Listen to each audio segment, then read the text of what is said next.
ഏറ്റവും പിന്നിൽ നിൽക്കുന്ന ധർമ്മം കൊണ്ടും കർമ്മം കൊണ്ടും നിശ്ചയദാർഢ്യം കൊണ്ടും ലക്ഷ്യബോധം കൊണ്ടും ഇന്ത്യൻ രാഷ്ട്രീയത്തിന്റെ ഒന്നാം നിലയിൽ നിൽക്കുന്ന, ഒന്നാം സ്ഥാനത്ത് നിൽക്കുന്ന social democratic party of India. ഈ പ്രസ്ഥാനത്തിനപ്പുറത്ത് നമുക്ക് പ്രതീക്ഷ അർപ്പിക്കാൻ പറ്റുന്നില്ല. വളരെ ഗൗരവത്തോടെ പ്രിയപ്പെട്ടവർ തിരിച്ചറിയണം, ഈ രാജ്യം ഒരു സവർണാധിഷ്ഠിത സംഘപരിവാർ സൈനികാധിപത്യത്തിലേക്ക് വന്നാൽ ഈ രാജ്യത്ത് നടക്കാൻ പോകുന്ന വംശവെറിയുടെ അതിർവരമ്പുകൾ ഭേദിച്ചുകൊണ്ടുള്ള കടന്നാക്രമണത്തെ കുറിച്ച് തിരിച്ചറിയേണ്ടത് ഈ രാജ്യത്തിന്റെ പൗരസമൂഹമാണ്. ചില താല്പര്യങ്ങളുണ്ട്. ഞങ്ങൾ ഈ സമ്മേളനത്തിൽ നാം ഉയർത്തിപ്പിടിക്കുന്ന ഒരു പ്രമേയമുണ്ട്, അധിനിവേശം ചെറുക്കുക. എന്താണ് ഇതിന്റെ ന്യായം?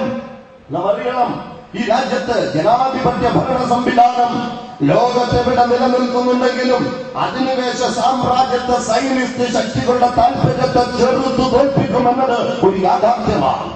ഇന്ന് സോഷ്യൽ ഡെമോക്രാറ്റിക് പാർട്ടി ഓഫ് ഇന്ത്യക്കും അതോടൊപ്പം തന്നെ ഇവിടുത്തെ ഒറ്റപ്പെട്ട പല പ്രസ്ഥാനങ്ങൾക്കും, അത് പ്രാദേശിക പ്രസ്ഥാനങ്ങളാണെങ്കിൽ പോലും സാമ്രാജ്യത്വത്തിനെതിരെ ശക്തമായി സംഘാടനം നടത്താനും സാമ്രാജ്യത്വത്തിന്റെ നെറുകേടുകളെയും കൂട്ടക്കുരുതികളെയും മനുഷ്യത്വഹീനമായ പ്രവണതകളെയും പരസ്യമായി ചോദ്യം ചെയ്യാനും അതിനെതിരെ ജനാധിപത്യപരമായി സമരം നടത്താനും അവസരമുള്ളത് ഇതൊരു ജനാധിപത്യ റിപ്പബ്ലിക്കാണ് എന്ന ഒറ്റ ന്യായം കൊണ്ടാണ്. അതുകൊണ്ട് തന്നെ അമേരിക്കക്കെതിരെ, സാമ്രാജ്യത്വത്തിനെതിരെ, സൈനിസത്തിന്റെ താല്പര്യത്തിനെതിരെ, അധിനിവേശ സർവദുഷ്ട ശക്തികൾക്കുമെതിരെ ശക്തമായ ജനകീയ സമരങ്ങൾ രൂപപ്പെട്ടു വരുന്ന ഇന്ത്യ മഹാരാജ്യത്ത് സൈനിക ജനറൽമാരെ വിലക്ക് വാങ്ങിക്കൊണ്ട് സൈനിക അട്ടിമറിക്ക് അമേരിക്ക ആക്കം കൂട്ടുകയില്ല എന്ന് വിശ്വസിക്കാൻ നമുക്ക് സാധ്യമല്ല.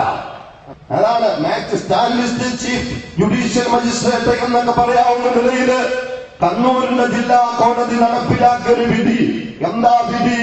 23 വയസ്സുകാരനായ അബ്ദുൽ ഷുക്കൂർ എന്ന് പറയുന്ന മുസ്ലിം രാഷ്ട്രീയ പ്രസ്ഥാനം എന്ന് പറയുന്ന മുസ്ലിം ലീഗിന്റെ വിദ്യാർത്ഥി വിഭാഗത്തിന്റെ മണ്ഡലം ട്രഷറർ, അദ്ദേഹത്തെ 2 മണിക്കൂർ തടവിൽ വെച്ചതും ഇഞ്ചിഞ്ചായി പഠിച്ചത് നമുക്ക് ബോധ്യമുണ്ട്.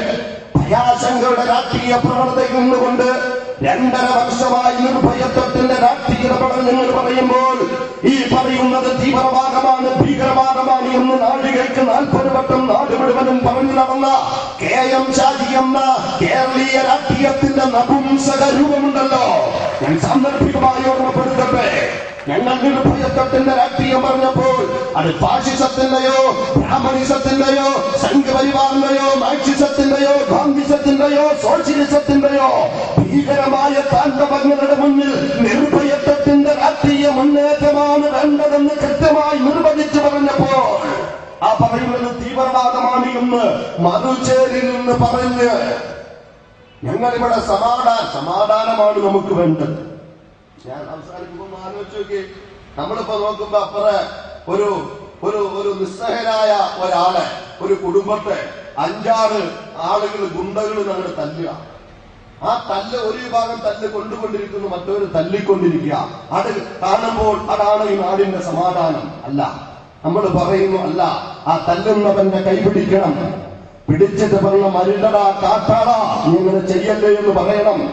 അങ്ങനെ പറയണമെന്ന് നിങ്ങൾ പറഞ്ഞപ്പോൾ തീവ്രവാദത്തിന്റെ രാഷ്ട്രീയമാണ് SDP-യുടെ രാഷ്ട്രീയമെന്ന് കണ്ണൂരിൽ നിന്നുകൊണ്ട് പറഞ്ഞു. ഒരു ഗുണ്ടാ സ്റ്റൈലാ പറഞ്ഞത് ഷാജി. ഇന്ന് തലയിൽ മുണ്ടിട്ടാ നടക്കുന്ന എന്താ കാരണം നിങ്ങൾക്കറിയോ? ഞങ്ങൾ പറയുന്നു ഷുക്കൂറിന്റെ കുടുംബം എന്ന് ചിന്തിച്ചു പോകുന്നു. അദ്ദേഹത്തിന്റെ പ്രിയപ്പെട്ട സഹോദരൻ ചന്ദ്രികാ പത്രത്തിന്റെ ചീഫ് റിപ്പോർട്ടുമായ ഷുഹൈബ് എന്ന് പറയുന്ന പ്രിയപ്പെട്ട സഹോദരൻ പോലും പറഞ്ഞു പോകുന്നു, ആ മാർക്സിസ്റ്റ് ഗുണ്ടകളുടെ കയ്യിൽ പെട്ടുപോയ, അവരുടെ കോടതി വിധി പ്രതീക്ഷിച്ചിരിക്കുന്ന ഗുണ്ടകളുടെ ആ കരുത്തുറ്റ കരവലയത്തിൽ കിടന്നുകൊണ്ട് നീതിക്ക് വേണ്ടി, രക്ഷയ്ക്ക് വേണ്ടി KM ഷാജി നയിക്കുന്ന ലീഗിന്റെ നേതാക്കളെ മാറി മാറി വിളിച്ച് ജീവന് വേണ്ടി യാചിച്ച ആ ഷുക്കൂർ ഒരു SDPI പ്രവർത്തകരായിരുന്നുവെങ്കിൽ എന്ന് ആഗ്രഹിച്ചു പോകുന്നു. എന്താ കാരണം? ഞങ്ങളുടെ പ്രവർത്തകർ ഞങ്ങൾ ശണ്ഡീകരിക്കുകയല്ല. സവർണ കോമരങ്ങളും സംഘപരിവാറും മാർക്സിസ്റ്റ് ഗുണ്ടകളും നിലനിൽപ്പിന് നിഷേധിക്കുമ്പോൾ ആദർശത്തിന് വേണ്ടി ആർജവത്തോട് ഇടപെടണമെന്ന് പഠിപ്പിക്കുന്ന നിർഭയത്വത്തിന്റെ നിശ്ചയദാർഢ്യത്തിന്റെ രാഷ്ട്രീയ ഭാരവാദം പഠിപ്പിക്കുന്നത് കൊണ്ട്, അതുകൊണ്ടാണ് ഷുക്കൂറിന്റെ കുടുംബം ആഗ്രഹിച്ചു പോയത് ഒരു SDP-കാരനായിരുന്നുവെങ്കിലും എന്ന് ഞാൻ സന്ദർഭികമായി ഓർമ്മപ്പെടുത്തുകയാണ്. മാത്രമല്ല, ജനാധിപത്യങ്ങളുടെ ചരിത്രത്തിൽ ആയിരക്കണക്കിന് ആളുകൾ തടവറയിൽ പിടിക്കപ്പെട്ടിട്ടുണ്ട്, തടവറയിൽ കഴിയുന്നുണ്ട്. ജാർഖണ്ഡിന്റെയും ബീഹാറിന്റെയും പശ്ചിമ ബംഗാളിന്റെയും ആന്ധ്രയുടെയും പല മേഖലകളിൽ പ്രകൃതിക്ക് കാപമെന്ന് ജീവിച്ചു പോരുന്ന രാഷ്ട്രസമ്പത്തായ പ്രകൃതിക്ക് കാപം നിൽക്കുന്ന പ്രിയപ്പെട്ട ആദിവാസി മക്കളെ മാവോയിസത്തിന്റെ ലേബലൊട്ടിച്ചുകൊണ്ട് വെടിവെച്ച് കൊല്ലുന്നു ഈ രാജ്യത്തിന്റെ സവർണ ഭരണകൂടം എന്ന് നാം മറക്കണ്ട. മാർക്സിസ്റ്റ് പാർട്ടി ഇപ്പൊ പറയാ ജാതി രാഷ്ട്രീയത്തിന് ഇവിടെ പ്രാധാന്യം. സ്വാർത്ഥബോധം നിഷേധിച്ച മാർക്സിസ്റ്റ് പാർട്ടിക്ക് തിരിച്ചറിവുണ്ടായി. ജാതി രാഷ്ട്രീയം നിങ്ങള് ജാതി രാഷ്ട്രീയം പറയും, പക്ഷെ നമ്പൂതിരിമാര് അങ്ങ് തലപ്പത്ത് കയറി നിന്നിട്ട് PB ലിസ്റ്റ് വന്നു, ഒറ്റ മുസ്ലിമും ഇല്ല. എന്തുകൊണ്ടോ ഇല്ല, നിങ്ങൾ ആക്കണം. PBയുടെ ലിസ്റ്റ് വന്നു, 15 പേരാ, ഒറ്റ മുസ്ലിം ഇല്ല. മാർക്സിസ്റ്റ് പാർട്ടിക്ക് വേണ്ടി ഇത്രയും കാലം കൊടിപിടിച്ച മുസ്ലിം സമുദായത്തിൽ ഒരാളെ PBയിലേക്ക് പരിഗണിച്ചിട്ടില്ല. ദളിത് വിഭാഗത്തിൽ നിന്നില്ല, നമ്മൾ ആലോചിക്കണം. പാർശ്വവൽക്കൃത വിഭാഗത്തിൽ നിന്നില്ല, ഈ രാജ്യത്തെ ക്രൈസ്തവ വിഭാഗത്തിൽ നിന്നും ഇല്ല എന്നാണ് ഞാൻ മനസ്സിലാക്കുന്നത്. ഒരാളുണ്ട്. നമ്മുടെ ബേബിച്ചായ ഓക്കെ ഉണ്ട്, ബേബിച്ചായല്ല. അത് പിന്നെ ഈ പറഞ്ഞ പോലെ ഞാൻ പലങ്ങനെ പോകുന്നത്. ഞാൻ പറഞ്ഞത് ഈ പാർട്ടി എന്നിട്ട് എന്താ പറയാ, ന്യൂനപക്ഷത്തിന്റെ വോട്ട് വേണം. ഞാൻ പറഞ്ഞു കാലഹരണപ്പെട്ട പ്രത്യാശാസ്ത്രം എന്നത് മാത്രമല്ല, ഈ രാഷ്ട്രീയ തമ്പുരാക്കന്മാരുടെ കപടമുഖങ്ങൾ തിരിച്ചറിഞ്ഞ ഇന്ത്യൻ നാഷണൽ കോൺഗ്രസിന്റെയും ഇന്ത്യയുടെ മുസ്ലിം ലീഗിന്റെയും മാർക്സിസ്റ്റ് പാർട്ടിയുടെയും BJPയുടെയും എല്ലാം കൊടിപിടിച്ച കേരളത്തിന്റെ ഇന്ത്യയുടെ 10,000 വിപ്ലവ ബോധത്തിന്റെ പതാകയുണ്ടല്ലോ, ഉയർന്നു നിൽക്കുന്ന വെള്ള നക്ഷത്രാങ്കിന്റെ ഭുവർണ്ണ പതാകയുണ്ടല്ലോ.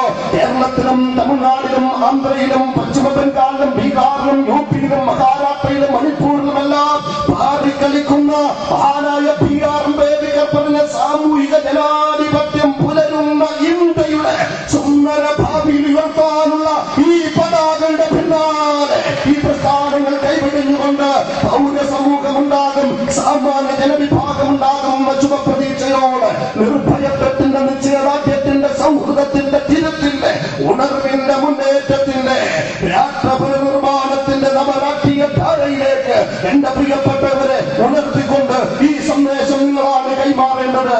ഈ സന്ദേശം കേരളത്തിൽ വ്യാപകമായി എത്തിക്കേണ്ട ഉത്തരവാദിത്വം നമുക്ക് ഓരോരുത്തർക്കുമാണ്. നാമാണ് പാർട്ടി, നമ്മുടേതാണ് പാർട്ടി, നമുക്കാണ് മുന്നേറ്റം വേണ്ടത്, നമുക്കാണ് അധികാരം വേണ്ടത്, നമ്മുടെ അവകാശങ്ങളാണ് സംരക്ഷിക്കേണ്ടത്, നമുക്ക് നഷ്ടപ്പെട്ടതാണ് വീണ്ടെടുക്കേണ്ടത്.